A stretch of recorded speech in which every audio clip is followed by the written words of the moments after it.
कर्पूरिघोरं करुणावतारं संसारसारं भुजगेन्द्रहारं सदा वसन्तं हृदयारविन्दे भवं भवानी सहितं नमामि।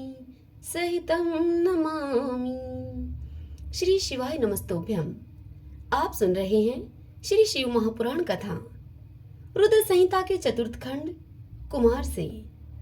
आज की कथा में हम सुनेंगे शिवा का अपनी मैल से गणेश जी को उत्पन्न करके द्वारपाल पद पर उसे नियुक्त करना, गणेश जी के द्वारा शिव जी के रोके जाने पर उनका शिवगणों के साथ भयंकर संग्राम होना, शिव जी के द्वारा गणेश जी का सिर छेदन, कुपित हुई शिवा का शक्तियों को उत्पन्न करना और उनके द्वारा प्रलय मचाया जाना, देवताओं और ऋषियों के द्वारा उनका सत्वन करना और फिर पार्वती को सत्वन के द्वारा प्रसन्न करना, उनके द्वारा पुत्र को जिलाए जाने की बात कही जाने पर शिव जी की आज्ञा के अनुसार हाथी का सिर लाया जाना और उसे गणेश जी के धड़ से जोड़कर गणेश जी को पुनः जीवित करना।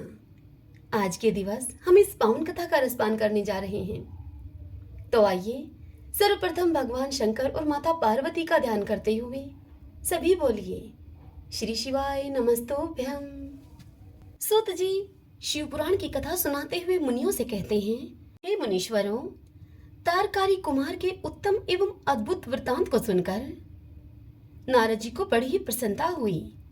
नारद जी ने पुनः प्रेम पूर्वक ब्रह्मा जी से पूछा। नारद जी बोले, हे देवदेव, आप तो शिव संबंधी ज्ञान के अथाह सागर हैं। हे प्रजानाथ, मैंने स्वामी कार्तिकेय के सद्वृतांत को जो अमृत से भी उत्तम है उस वृतांत को सुन लिया है। अब गणेश जी का उत्तम चरित्र सुनना चाहता हूँ आपसे। आप उनका जन्म वृतांत तथा दिव्य चरित्र जो कि संपूर्ण मंगलों के लिए भी मंगल स्वरूप है उसका वर्णन कीजिए। सूत जी आगे कहते हैं कि हे मुनियों, महामुनि नारद का ऐसा वचन सुनकर ब्रह्मा जी का मन हर्ष से गदगद हो गया। वे शिव जी का स्मरण करके नारद से बोले।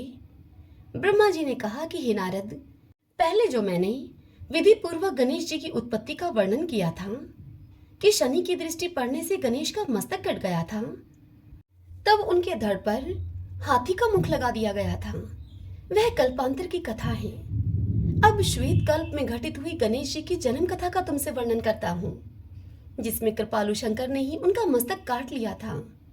हे मुने, इस विषय में तुम्हें संदेह नहीं करना चाहिए, क्योंकि भगवान शंभु कल्याणकारी, सृष्टिकर्ता और सबके स्वामी हैं। वे ही सगुण और निर्गुण भी हैं। उन्हीं की लीला से सारे विश्व की सृष्टि, रक्षा और विनाश होता है। हे मुनि श्रेष्ठ नारद, अब प्रस्तुत विषय को आदर पूर्वक तुम श्रवण करो। एक समय पार्वती जी की जया और विजया नाम वाली सखियां उनके पास में आकर विचार करने लगी। वे बोली, हे सखी, सभी गण रुद्र के ही हैं। नंदी, भृंगी आदि जो हमारे हैं वे भी शिव के ही आज्ञा पालन में तत्पर रहते हैं। जो असंख्य परमत गण हैं उनमें भी हमारा कोई नहीं है। वे सभी शिव आज्ञा प्रायण होकर द्वार पर खड़े रहते हैं। यद्यपि वे सभी हमारे भी हैं, फिर भी उनसे हमारा मन नहीं मिलता। अतः हे पाप रहिते, आपको भी हमारे लिए एक गण की रचना करनी चाहिए। इतनी बात बताकर ब्रह्मा जी आगे कहते हैं कि हे नारद मुने, जब सखियों ने पार्वती जी से ऐसा सुंदर वचन कहा तब उन्होंने उस वचन को हितकारक माना और वैसा करने का विचार भी किया। तदंतर किसी समय जब पार्वती जी स्नान कर रही थीं, तब सदाशिव नंदी को डरा धमकाकर घर के भीतर चले गए। शंकर जी को आता हुआ देखकर स्नान करती हुई जगजननी पार्वती उठकर खड़ी हो गई। उस समय उनको बड़ी ही लज्जा आई। वे आश्चर्यचकित हो गई। उस अवसर पर उन्होंने सखियों के वचन को हितकारक तथा सुखप्रद माना। उस समय ऐसी घटना घटित होने पर परमाया परमेश्वरी शिव पत्नी पार्वती ने मन में ऐसा विचार किया कि मेरा कोई एक ऐसा सेवक होना चाहिए जो कि परम शुभ, कार्य कुशल और मेरी ही आज्ञा में तत्पर रहने वाला हो, उससे तनिक भी विचलित होने वाला न हो। यूं विचार करके पार्वती देवी ने अपने शरीर की मैल से एक ऐसे चेतन पुरुष का निर्माण किया जो कि संपूर्ण शुभ लक्षणों से संयुक्त था। उसके सभी अंग सुंदर एवं दोष रहित थे। उसका वह शरीर विशाल, परम शोभायमान और महान बल पराक्रम से संपन्न था। देवी ने उसे अनेक प्रकार के वस्त्र, नाना प्रकार के आभूषण और बहुत सा उत्तम आशीर्वाद देकर कहा कि तुम मेरे पुत्र हो, मेरे अपने ही हो। तुम्हारे समान प्यारा मेरा कोई यहाँ दूसरा नहीं है। पार्वती के ऐसा कहने पर वह पुरुष उन्हें नमस्कार करके बोला। गणेश जी ने कहा, माँ, आज आपको कौन सा कार्य आ पड़ा है? मैं आपके कथन के अनुसार उस कार्य को पूर्ण करूंगा। गणेश जी के यूं पूछने पर पार्वती जी ने अपने पुत्र को उत्तर देते हुए बोली। शिवा ने कहा, तात, तुम मेरे पुत्र हो, मेरे अपने हो, अतः तुम मेरी बात सुनो। आज से तुम मेरे द्वारपाल हो जाओ। हे सतपुत्र, मेरी आज्ञा के बिना कोई भी हठ पूर्वक मेरे महल के भीतर प्रवेश न करने पाए, चाहे वह कहीं से भी आए हों, कोई भी हो। बेटा, यह मैंने तुमसे बिल्कुल सत्य बात कही है। ब्रह्मा जी इतनी बात बताकर नारद जी से आगे कहते हैं कि हे मुने, यूं कहकर पार्वती ने गणेश जी के हाथ में एक सुदृढ़ छड़ी दे दी। उस समय उनके सुंदर रूप को निहार कर पार्वती हर्षमगन हो गई। उन्होंने प्रेम पूर्वक अपने पुत्र का मुख चूमा और कृपा परवश होकर उसे अपनी छाती से लगा लिया। फिर दंडधारी गणराज को अपने द्वार पर स्थापित कर दिया। हे बेटा नारद, तदंतर पार्वती नंदन महावीर गणेश पार्वती की हित कामना से हाथ में उस छड़ी को लेकर गृह द्वार पर पहरा देने लगे। उधर शिवा अपने पुत्र गणेश को अपने दरवाजे पर नियुक्त करके स्वयं सखियों के साथ स्नान करने लगी। हे मुनि श्रेष्ठ नारद, इसी समय भगवान शिव, जो कि परम कौतुकी तथा नाना प्रकार की लीलाएं रचने में निपुण हैं, वह द्वार पर आ पहुंचे। गणेश उन पार्वती के पति को पहचानते तो थे ही नहीं। अतः गणेश जी शंकर भगवान से बोले, देव, माता की आज्ञा के बिना तुम अभी भीतर न जाओ। माता स्नान करने के लिए बैठ गई हैं। तुम कहाँ जाना चाहते हो? इस समय यहाँ से तुम हट जाओ। यो कहकर गणेश जी ने उन्हें रोकने के लिए छड़ी हाथ में ले ली। उन्हें ऐसा करते हुए देखकर शिवजी उनसे बोले, मूर्ख, तू किसे रोक रहा है? हे दुर्बुद्धे, क्या तू मुझे नहीं जानता? मैं शिव के अतिरिक्त और कोई नहीं हूं। फिर महेश्वर के गण उसे समझाकर हटाने के लिए वहां पर आए और गणेश से बोले, सुनो, हम मुख्य शिवगण ही द्वारपाल हैं और सर्वव्यापी भगवान शंकर की आज्ञा से तुम्हें हटाने के लिए यहाँ पर आए हैं। तुम्हें भी गण समझकर हम लोगों ने मारा नहीं है, अन्यथा तुम कब के मारे गए होते। अब तुम्हारा कुशल इसी में है कि तुम यहाँ से हट जाओ। क्यों व्यर्थ अपनी मृत्यु को बुला रहे हो? इतनी बात बताकर ब्रह्मा जी नारद से कहते हैं कि हे मुने, यूं कहे जाने पर भी गिरिजानंदन गणेश निर्भय ही बने रहे। उन्होंने शिवगणों को फटकारा और दरवाजे को नहीं छोड़ा। तब उन सभी शिवगणों ने शिवजी के पास जाकर सारा वृतांत उनको सुनाया। हे मुने नारद, उनसे सारी बातें सुनकर संसार के गति स्वरूप अद्भुत लीला विहारी महेश्वर अपने गणों से सारी बात सुनकर उनको डांट कर कहने लगे। महेश्वर ने गणों से कहा कि गणों, यह कौन है जो इतना उच्छृंखल होकर शत्रु की भांति बक रहा है? इस नवीन द्वारपाल को दूर भगा दो। तुम लोग नपुंसक की तरह खड़े होकर उसका वृतांत मुझे क्यों सुना रहे हो? विचित्र लीला रचने वाले अपने स्वामी शंकर के यूं कहने पर वे सब गण उन्हें वहीं पर लौट आए। तदंतर गणेश के द्वारा पुनः रोके जाने पर शिवजी ने गणों को आज्ञा दी कि तुम पता लगाओ कि यह कौन है और क्यों ऐसा कर रहा है। तब गणों ने पता लगाकर शंकर भगवान को बताया कि ये श्री गिरिजा के पुत्र हैं तथा द्वारपाल के रूप में बैठे हैं। तब लीला रूप शंकर ने विचित्र लीला करनी चाहिए तथा अपने गणों का गर्व भी गलित करना चाहा। इसीलिए गणों तथा देवताओं को बुलाकर गणेश जी से भीषण युद्ध करवाया, पर वे कोई भी गणेश जी को पराजित न कर सके। तब स्वयं शूलपाणी महेश्वर आए। गणेश जी ने माता के चरणों का स्मरण किया। तब शक्ति ने उन्हें बल प्रदान किया। सभी देवता शिवजी के पक्ष में आ गए और घोर युद्ध हुआ। अनंत तो गतवा स्वयं शूलपाणी महेश्वर ने आकर त्रिशूल से गणेश जी का सिर काट दिया। जब यह समाचार पार्वती जी को मिला तब वे बड़ी ही क्रुद्ध हो गई और बहुत सी शक्तियों को उत्पन्न करके उन्होंने बिना विचारे ही प्रलय करने की आज्ञा दे दी उन शक्तियों को। फिर तो शक्तियों के द्वारा प्रलय मचाई जाने लगी।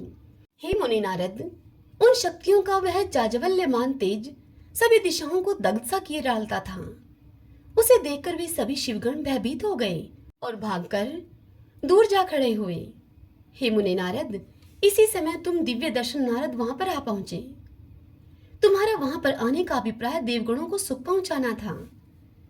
तब तुमने मुझ देवताओं के सहित शंकर को प्रणाम करके कहा कि इस विषय में आपको सभी को मिलकर विचार करना चाहिए। फिर वे सभी देवता तुम महामना के साथ सलाह करने लगे कि इस दुख का शमन कैसे हो सकता है। फिर उन्होंने यही निश्चय किया कि जब तक गिरिजा देवी कृपा नहीं करेंगी तब तक सुख नहीं प्राप्त हो सकेगा। अब इस विषय में और विचार करना व्यर्थ है। ऐसी धारणा करके तुम्हारे सहित सभी देवता और ऋषि भगवती शिवा के निकट गए और क्रोध की शांति के लिए उन्हें प्रसन्न करने लगे। उन्होंने प्रेम पूर्वक उन्हें प्रसन्न करते हुए अनेकों स्तोत्रों के द्वारा उनकी स्तुति करके बारंबार उनके चरणों में अभिवादन किया। फिर देवगण की आज्ञा से ऋषि बोले। देव ऋषियों ने कहा कि हे जगदम्बे, तुम्हें नमस्कार है। हे शिव पत्नी, तुम्हें प्रणाम है। हे चंडिके, तुम्हें हमारा अभिवादन प्राप्त हो। हे कल्याणी, तुम्हें बारंबार प्रणाम है। हे अम्बे, तुम्हें आदि शक्ति हो। तुम्हें सदा सारी सृष्टि की निर्माण कर्त्री, पालिका शक्ति और संहार करने वाली हो। हे देवेशी, तुम्हारे कोप से सारी त्रिलोकी ही विकल हो रही है। अतः अब तुम प्रसन्न हो जाओ और क्रोध को शांत करो। हे देवी, हम लोग तुम्हारे चरणों में मस्तक झुकाते हैं। इतनी बात बताकर ब्रह्मा जी नारद जी से कहते हैं कि हे नारद, यो इस प्रकार से तुम सभी ऋषियों के द्वारा स्तुति किए जाने पर परादेवी पार्वती ने उनकी ओर क्रोध भरी दृष्टि से ही देखा, किंतु कुछ कहा नहीं। तब उन ऋषियों ने पुनः उनके चरण कमलों में सिर झुकाया और भक्ति पूर्वक हाथ जोड़कर पार्वती से निवेदन किया। ऋषियों ने कहा कि देवी, अभी संहार होना चाहता है, अतः हमें क्षमा करो। क्षमा करो देवी। हे अंबिके, तुम्हारे स्वामी शिव भी तो यहीं पर स्थित हैं। तनिक उनकी ओर तो दृष्टिपात करो तुम। हम लोग ये ब्रह्मा विष्णु आदि देवता तथा सारी प्रजा सब तुम्हारे ही हैं और व्याकुल होकर अंजलि बांधकर तुम्हारे सामने खड़े हैं। हे परमेश्वरी, इन सबका अपराध क्षमा करो। हे शिवे, अब इन्हें शांति प्रदान करो। ब्रह्मा जी आगे कहते हैं कि हे नारद, सभी देवऋषियों ऐसा कहकर अत्यंत दीन भाव से व्याकुल होकर हाथ जोड़कर चंडिका के सम्मुख खड़े हो गए। उनका ऐसा कथन सुनकर चंडिका प्रसन्न हो गई। उनके हृदय में करुणा का संचार हो आया। तब वे ऋषियों से बोली। देवी चंडिके ने कहा, हे ऋषियों, यदि मेरा पुत्र जीवित हो जाए और वह तुम लोगों के मध्य पूजनीय मान लिया जाए तो संहार नहीं होगा। तुम लोग उसे सर्वाध्यक्ष का पद प्रदान कर दोगे, तभी लोक में शांति हो सकती है, अन्यथा तुम्हें सुख नहीं प्राप्त हो सकता। ब्रह्मा जी इस कथा को सुनाते हुए आगे कहते हैं कि हे मुनि नारद, पार्वती के यूं कहने पर तुम सभी ऋषियों ने उन देवताओं के पास में आकर सारा वृत्तांत उनको कह सुनाया। उसे सुनकर इंद्र आदि सभी देवताओं के चेहरे पर अब उदासी छा गई। वे शंकर जी के पास गए और हाथ जोड़कर उनके चरणों में मस्तक नवाकर उनको नमस्कार करके सारा समाचार उनसे निवेदन कर दिया। देवताओं का यह कथन सुनकर शिवजी ने उनसे कहा कि ठीक है, जिस प्रकार सारी त्रिलोकी को सुख मिल सके वही करना चाहिए। अतः अब उत्तर दिशा की ओर जाना चाहिए और जो जीव पहले मिले उसका सिर काटकर उस बालक के शरीर पर जोड़ देना चाहिए। तदंतर शिव जी की आज्ञा का पालन करने वाले उन देवताओं ने सारा कार्य संपन्न किया। उन्होंने उस शिशु शरीर को धो पहुंचकर विधिवत उस शरीर की पूजा की। फिर वे उत्तर दिशा की ओर गए। वहां उन्हें पहले पहल एक दांत वाला हाथी मिला। उन्होंने उसका सिर लाकर उस शरीर पर जोड़ दिया। हाथी के उस सिर को संयुक्त कर देने के बाद सभी देवताओं ने भगवान शिव आदि को प्रणाम करके कहा कि हम लोगों ने अपना काम पूर्ण कर दिया है, अब जो करना शेष है उसे आप लोग पूर्ण करें। ब्रह्मा जी इतनी बात बताकर नारद से आगे कहते हैं कि हे मुने, तब शिव आज्ञा पालन संबंधनी देवताओं की बात को सुनकर सभी देवों और पार्षदों को महान आनंद हुआ। तत्पश्चात ब्रह्मा विष्णु आदि सभी देवता अपने स्वामी निर्गुण स्वरूप भगवान शंकर को प्रणाम करके उनसे बोले कि हे स्वामिन, आप महात्मा के जिस तेज से हम सभी उत्पन्न हुए हैं, आपका वही तेज वेद मंत्र के अभियोग से इस बालक में प्रवेश करे। इस प्रकार सभी देवताओं ने मिलकर वेद मंत्र के द्वारा जल को अभिमंत्रित किया। फिर शिवजी का स्मरण करके उस उत्तम जल को बालक के शरीर पर छिड़क दिया। उस जल का स्पर्श होते ही वह बालक शिवेच्छा से शीघ्र ही चेतनायुक्त होकर जीवित हो गया और सोए हुए की तरह वह उठकर बैठ गया। वह सौभाग्यशाली बालक अत्यंत सुंदर था। उसका मुख हाथी का सा था, शरीर का रंग हरा लाल था, चेहरे पर प्रसन्नता खेल रही थी, उसकी आकृति कमनीय थी और उसकी सुंदर प्रभा फैल रही थी। हे मुनीश्वर नारद, पार्वती नंदन उस बालक को जीवित देखकर वहां उपस्थित सभी लोग आनंद में मगन हो गए और सारा दुख विलीन हो गया। तब हर्ष विभोर होकर सभी लोगों ने उस बालक को पार्वती जी को दिखाया। अपने पुत्र को जीवित देखकर माता पार्वती जी परम प्रसन्न हुई। हरि ओम तत्सत। श्री शिवाय नमस्तुभ्यम। भगतजनों, आज की यह कथा यहीं पर पूर्ण हुई। इससे आगे कल की कथा में हम सुनेंगे पार्वती द्वारा गणेश जी को वरदान, देवों के द्वारा उन्हें अगर पूज्य माना जाना, शिव जी के द्वारा गणेश जी को सर्व अध्यक्ष का पद प्रदान करना और गणेश चतुर्थी व्रत का वर्णन। तत्पश्चात सभी देवताओं का उनकी स्तुति करके हर्षपूर्वक अपने अपने निवास स्थान को लौट जाना। कल के दिवस हम इस पावन कथा का रसपान करेंगे। आशा करती हूँ आज की यह कथा आपको अवश्य ही पसंद आई होगी। श्री शिवाय नमस्तुभ्यम।